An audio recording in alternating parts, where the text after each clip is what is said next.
Assalamualaikum warahmatullahi wabarakatuh. Perkenalkan, nama saya Teguh Aprialdi, nomor NPM 243510097. Sini saya akan membuat tugas membaca chapter 10 yang diberikan oleh Pak Rizky Fadilah. Bab 10 yaitu API Communication Strategies. Yang pertama, RESTful Arsitektur Etika Percakapan Web. Dalam dunia perkembangan web yang terdistribusi, front-end dan back-end seringkali adalah dua entitas terpisah yang mungkin dibangun dengan bahasa pemrograman yang berbeda sama sekali. Kedua belah pihak bisa saling mengerti, mereka membutuhkan protokol komunikasi yang standar. Dan standar yang paling dominan di industri saat ini adalah REST, Representational State Transfer. REST bukanlah sebuah library atau kerangka kerja yang bisa kamu unduh, melainkan sebuah gaya arsitektur atau seperangkat aturan main tentang bagaimana sumber daya atau resource harus dikelola di internet. Bayangkan REST sebagai tata krama makanan di restoran mewah. Ada aturan jelas tentang bagaimana cara memanggil pelayan, bagaimana cara memesan, dan bagaimana cara membayar, sehingga tidak terjadi kekacauan di rumah makan. Jika front-end ingin mengambil data pengguna, ia tidak boleh sembarangan berteriak. Ia harus mengirim permintaan formal ke endpoint yang spesifik, get user 123.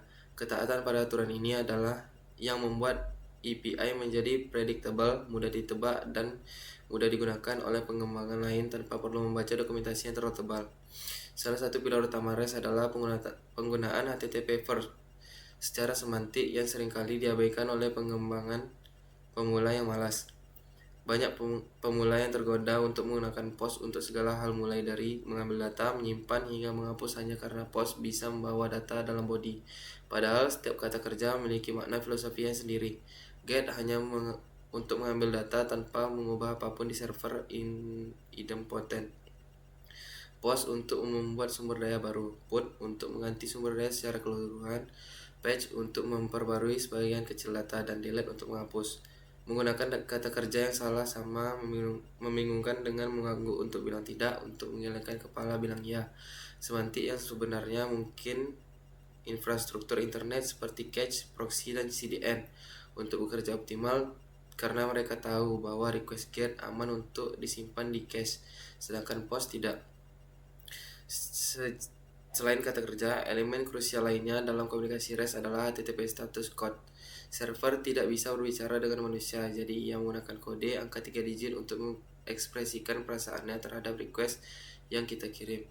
Kode 2SS seperti 200 OK, 201 created, berarti sukses semua berjalan lancar.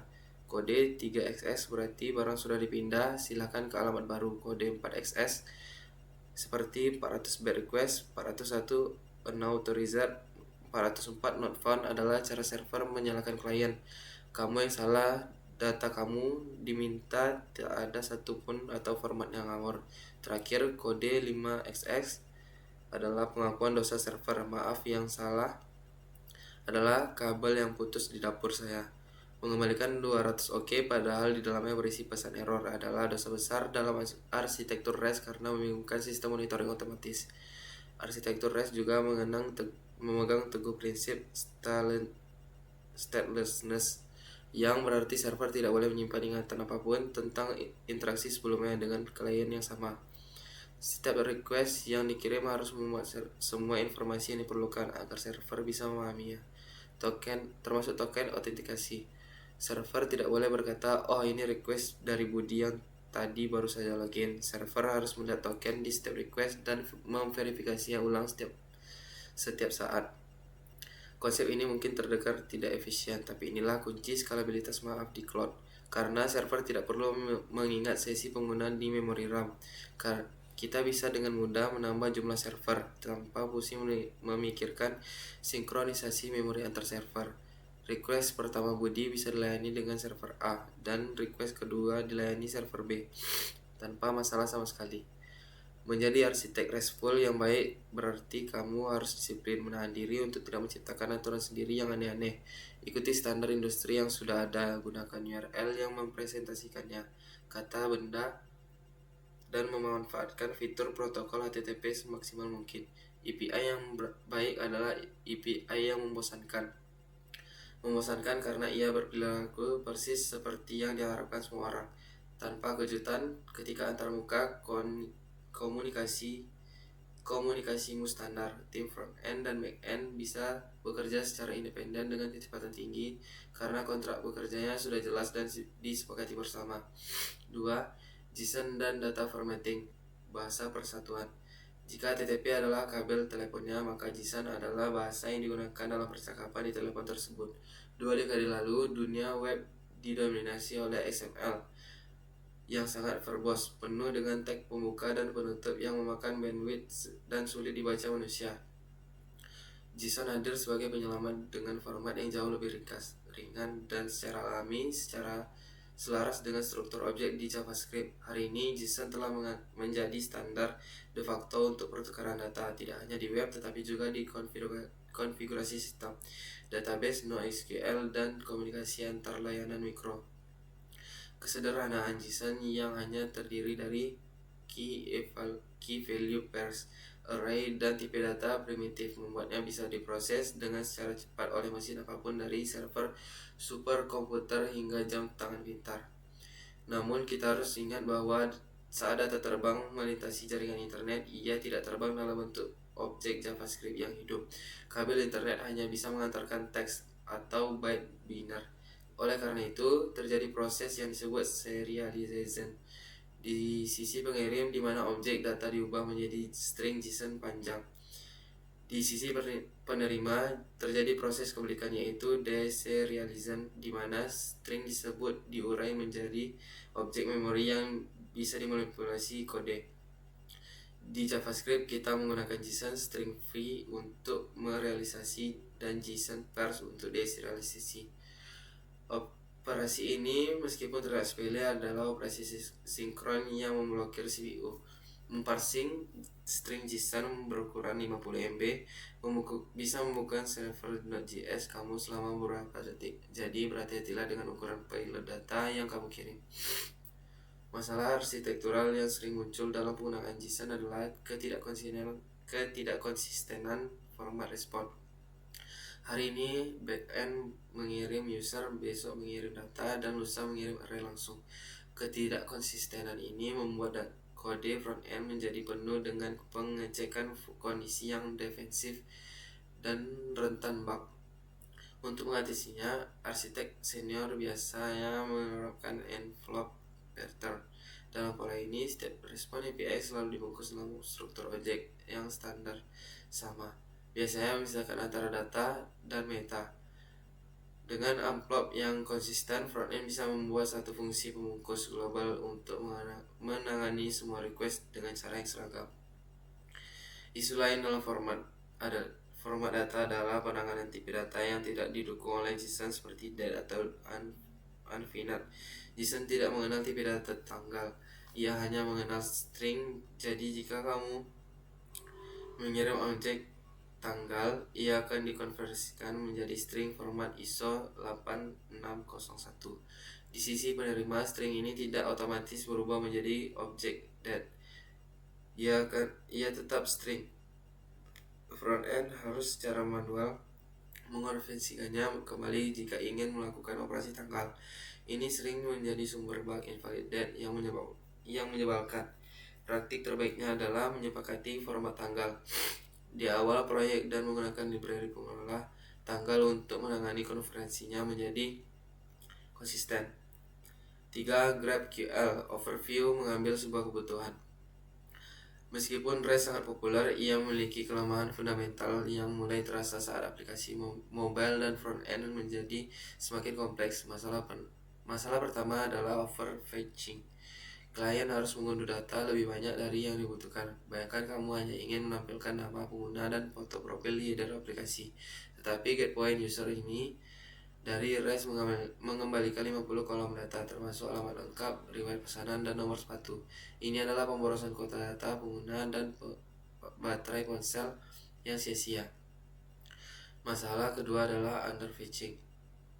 Satu endpoint tidak menyediakan cukup data sehingga klien harus melakukan request tambahan. Untuk menampilkan satu halaman profil, kamu mungkin harus memanggil user 1, lalu user 1 post, lalu user 1 friend, menciptakan efek waterfall request yang lambat. Facebook menghadapi masalah ini pada tahun 2012 yang menciptakan solusi bersama GraphQL. Berbeda dengan REST yang berbasis resource banyak endpoint, GraphQL berbasis graph dan menyediakan bahasa query yang fleksibel. Dengan GraphQL, klien memiliki kuasa penuh untuk menentukan struktur data yang mereka inginkan. Klien bisa mengirim query, tolong berikan saya data user dengan ID 1, tapi saya juga butuh file name dan avatar saja.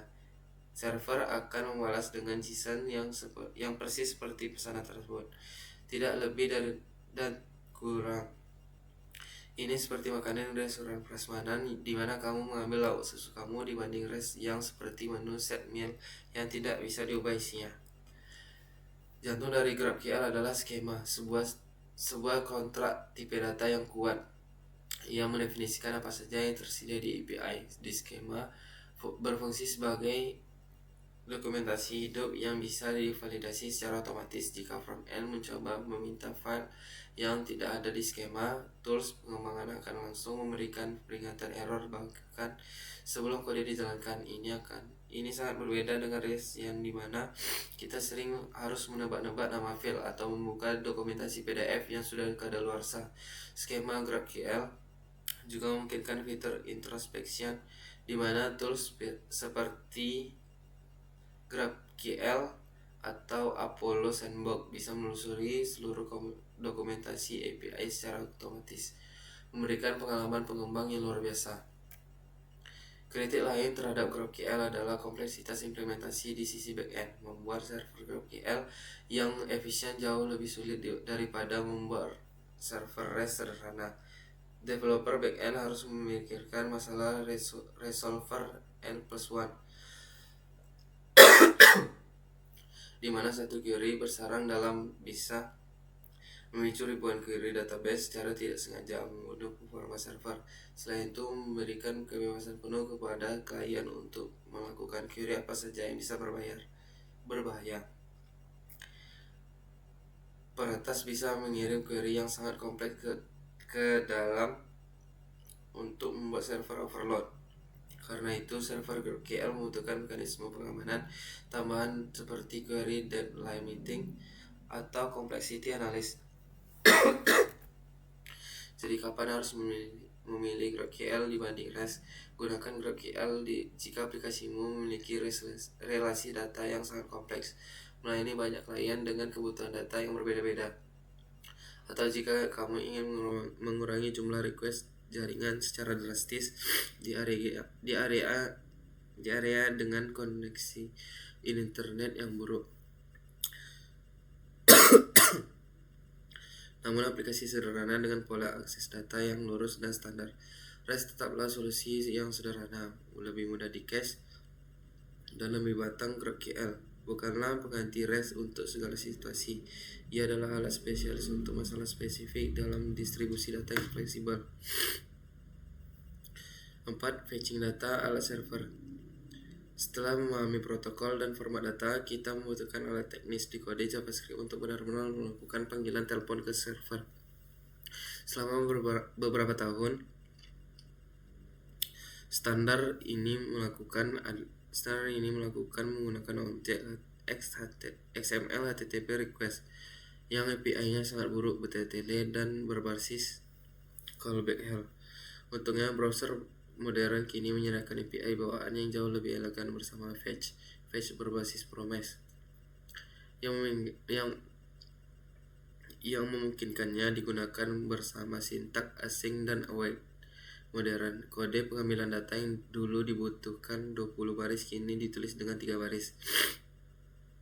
Namun fetch memiliki beberapa perilaku unik yang sering menjebak pemula.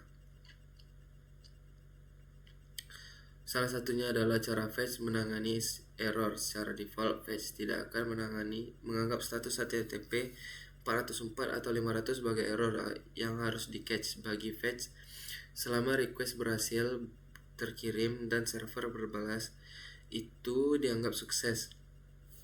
Karena keterbatasan fetch mentah inilah yang banyak developer masih memilih menggunakan Axios, sebuah library HTTP klien paling populer di ekosistem JavaScript.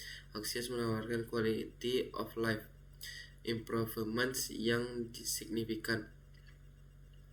Ia otomatis mengubah JSON menjadi objek lagi, otomatis melempar error pada status 400 atau 500, dan memiliki fitur interceptor. Interceptor sangat powerful untuk arsitektur skala besar. Ia memungkinkan kita mencegah setiap request atau respons yang keluar masuk aplikasi. Kita bisa menggunakan interceptor untuk menyuntikkan token autentikasi ke setiap header request secara otomatis atau menangani error 401. Kesimpulannya, pemilihan antara Fast dan Axios adalah soal trade-off antara kenyamanan dan ukuran bandel untuk proyek kecil atau yang sangat sensitif terhadap performa loading. Fast Native dengan sedikit wrapper function buatan sendiri sudah sangat cukup. Namun, untuk aplikasi enterprise yang kompleks dengan kebutuhan autentikasi sentral, retrieval logic, dan interceptor, Axios masih menjadi juara bertahan yang layak digunakan. Yang terpenting bukan alatnya, tapi strategi di baliknya. Bagaimana kamu menangani error, loading state, timeout, dan pembatalan request. 5. API Security Basic. Satpam gerbang digital. Membuka kode API ke publik sama dengan membuka pintu lebar rumahmu. Kamu harus punya satpam yang memeriksa siapa yang masuk agar rumahmu tidak dijarah. Mekanisme pertahanan pertama yang paling sering ditemui developer front-end adalah CORS. Banyak pemula yang membenci CORS karena sering memblokir request mereka dengan pesan error merah di konsol. Padahal CORS adalah pahlawan yang melindungi pengguna. CORS adalah kebijakan keamanan browser yang mencegah website jahat membaca data pribadimu dari website lain. Tempat kamu sedang login tanpa CORS, script di Evilcom bisa diam-diam memanggil API bank.com menggunakan cookies seksimu dan mencuri saldo. Pertahanan lapisan kedua, rate limiting, adalah API sumber daya komputasi yang mahal. Jika satu pengguna mengirim 1000 request per detik, server bisa tumbang dan tidak bisa melayani pengguna lain. Serangan semacam ini disebut DOS. Rate limiting membatasi jumlah request yang boleh dikirim dalam satu IP atau satu user dalam jangka waktu tertentu. Mekanisme identifikasi yang paling umum adalah API key. API key adalah string rahasia panjang yang berfungsi sebagai tiket masuk. Namun, aturan emas keamanan front-end adalah jangan pernah menyimpan secret API di kode front-end. Kode front-end bersifat publik. Siapa saja bisa klik kanan view source dan melihat kuncimu. Jika API layanan pihak ketiga harus ditaruh di front-end, pastikan key tersebut sudah dibatasi pengaturannya di dashboard penyedia layanan agar hanya bisa dipakai dari dominan web kamu. Kesimpulannya, keamanan bukanlah fitur yang ditambahkan di akhir proyek, melainkan pola pikir yang harus ada sejak berbaris kode pertama. Sebagai front-end developer, kamu mungkin tidak mengkonfigurasi firewall server, tetapi pemahamanmu tentang CORS, penanganan token yang aman, dan kerentanan exposure API key sangat mudah ditentukan. Apakah aplikasimu menjadi benteng yang kokoh atau rumahmu kartu yang mudah roboh? Jadilah developer yang paranoid secara sehat. Asumsikan jaringan itu tidak aman dan lindungi datamu berlapis-lapis. 6. Integrasi keislaman, adab komunikasi, dan muamalah digital. Dalam Islam, komunikasi bukanlah sekedar pertukaran web atau teks, melainkan amanah yang harus disampaikan dengan kaulan sadida. Arsitektur RESTful mengajarkan kita pentingnya ketepatan niat dan tindakan. Menggunakan HTTP verbs yang salah, misalnya menggunakan get untuk melakukan operasi delete, adalah bentuk ketidakjujuran protokol. Sebagaimana Rasulullah SAW mengajarkan kita untuk berbicara dengan jelas agar tidak menimbulkan kesalahpahaman. Seorang pengembang harus menggunakan metode komunikasi yang semantik adalah standar agar lawan bicara memahami maksud permintaan tanpa ambiguitas. Ketepatan ini mencegah kekacauan dalam sistem pertukaran informasi. Masalah overfetching yang diselesaikan oleh GraphQL sangat relevan. dengan larangan isaf yang berlebihan dan tabzir. Allah berfirman dalam surah Al-A'raf ayat 31, makan dan minumlah jangan berlebihan. Mengunduh data profil lengkap padahal hanya membutuhkan nama dan foto adalah bentuk pemborosan bandwidth dan sumber daya server yang sia-sia. GrabKL mengajarkan prinsip qanaah dan efisiensi. Kita hanya meminta apa yang benar-benar kita butuhkan, tidak kurang dan tidak lebih. Sikap ini mencerminkan kedewasaan dalam mengelola sumber daya alam maupun sumber daya digital. Standarisasi format data menggunakan JSON adalah pola envelope adalah implementasi dari prinsip wuduh dalam muamalah. Mekanisme CORS dan rate limiting mengajarkan kita tentang adab istizan dan menahan diri dari kezaliman, mengakses API orang lain tanpa izin atau membombardir server dengan ribuan request adalah perilaku intrusif yang mirip dengan memasuki rumah orang lain tanpa salam atau membebani orang lain di luar kesanggupannya. Islam sangat menjunjung tinggi privasi dan keterbatasan kepemilikan. API, key, dan token adalah kunci rumah yang harus dijaga. Menggunakan dengan bijak dan sesuai batas kota adalah cerminan akhlak seorang tamu yang harus tahu diri di ranah digital. 7. Kesimpulan diplomat data digital. Bab ini telah mengajarkan bahwa komunikasi antar sistem bukan sekedar kirim dan terima, melainkan seni diplomasi data. Berikut adalah prinsip-prinsip komunikasi yang harus dipatuhi. 1. Hormati protokol REST. Kita belajar bahwa REST bukan hanya sekedar gaya-gayaan, melainkan standar etika. 2. Berbicara dalam satu bahasa JSON. Kita memahami bahwa JSON adalah lingua franca web modern. 3. Fleksibilitas GrabKL. 4. Alat bukan segalanya. 5. Keamanan berlapis. Demikian yang dapat saya sampaikan. Lebih dan kurang saya mohon maaf. Assalamualaikum warahmatullahi wabarakatuh.